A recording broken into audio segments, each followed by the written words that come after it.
overheard mumbling that you couldn't wait for your term in office to end. That's not what I said.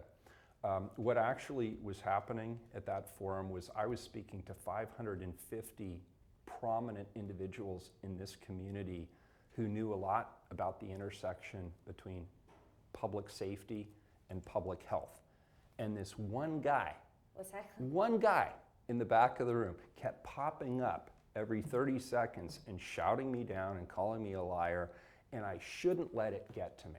I really shouldn't. I mean, at this point in the game, I'm sort of used to being heckled, but it really did irritate me that this guy kept hijacking a really important conversation that I was trying to have with people in the community who could actually help us do something about the crisis we're seeing unfold on our streets.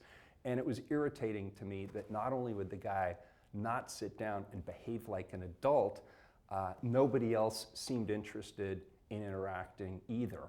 And so I felt that at the end of the day, the presentation was a waste of the time of the other 549 people who showed up, and I didn't feel like I was successful in getting my message across or making the kinds of asks and interactions that I wanted to make, that I'd prepared to make.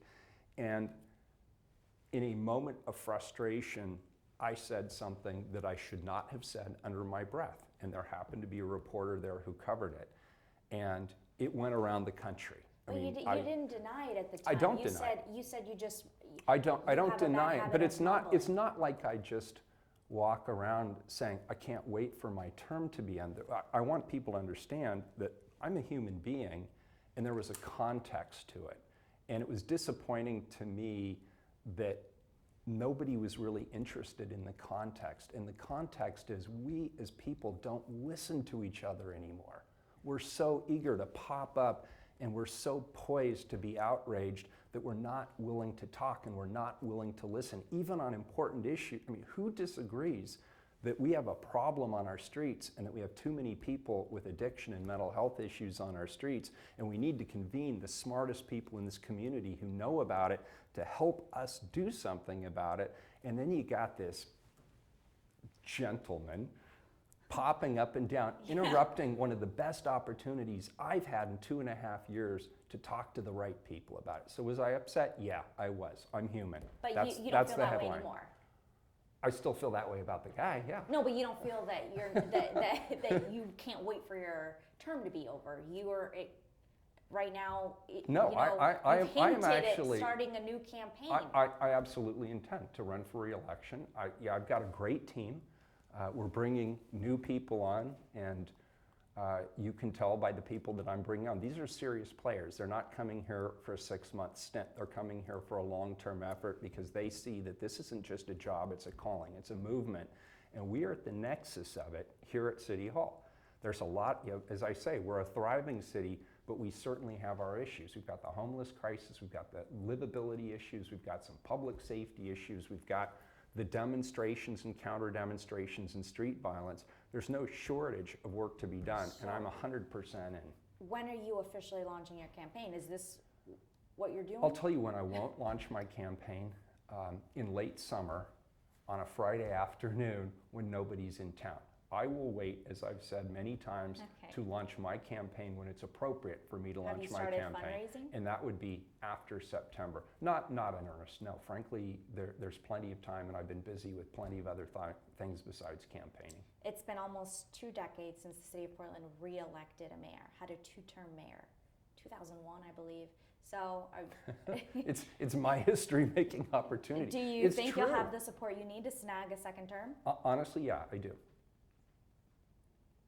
When you move into that second term, you're moving into it with 3 people on the city council who have voted against a lot of the moves you've tried to make to kind of address these issues.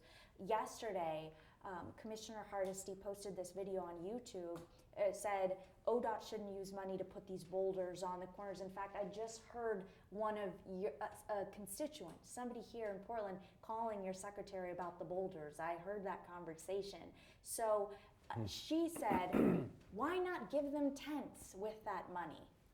Well, where do you fall on that? on that issue? When you're addressing homelessness, where do you draw the line between helping and enabling? Right. See, this is a classic example of how we continue to oversimplify a really complicated issue. Okay. Number one, we got to get people off the streets. And that requires prevention, intervention, shelter services. For many people, it means mental health and addiction services, which we're committed to. For some who are really struggling with severe mental health, that may be supportive housing, and we've committed and we've delivered on supportive housing. But we also have to be smart and acknowledge that no, you can't just pop up a tent anywhere you want in this community. And I agree with ODOT, there are places where it just flat out is not safe to pitch a tent. I was up in Seattle maybe 2 years ago for a meeting with the former mayor. And the meeting was delayed because that same morning somebody had lost control of their car and they had driven through a traffic island and they ran over 3 tents, was my recollection. 3 tents. Fortunately, nobody was in those tents. But that is a classic example of where it doesn't make sense for people's own safety to allow them to pitch a tent wherever they want. Now that doesn't mean we need to be callous or lacking in mindfulness that there are a lot of very vulnerable people living on our communities. There are women living on our streets, there are children living on our streets, and I believe that we need to do more to get them whatever help, whatever services they need to get them off the streets and help keep them off the streets. So it's more than just saying I'm for this or I'm against this. Would you ever consider running for governor of Oregon?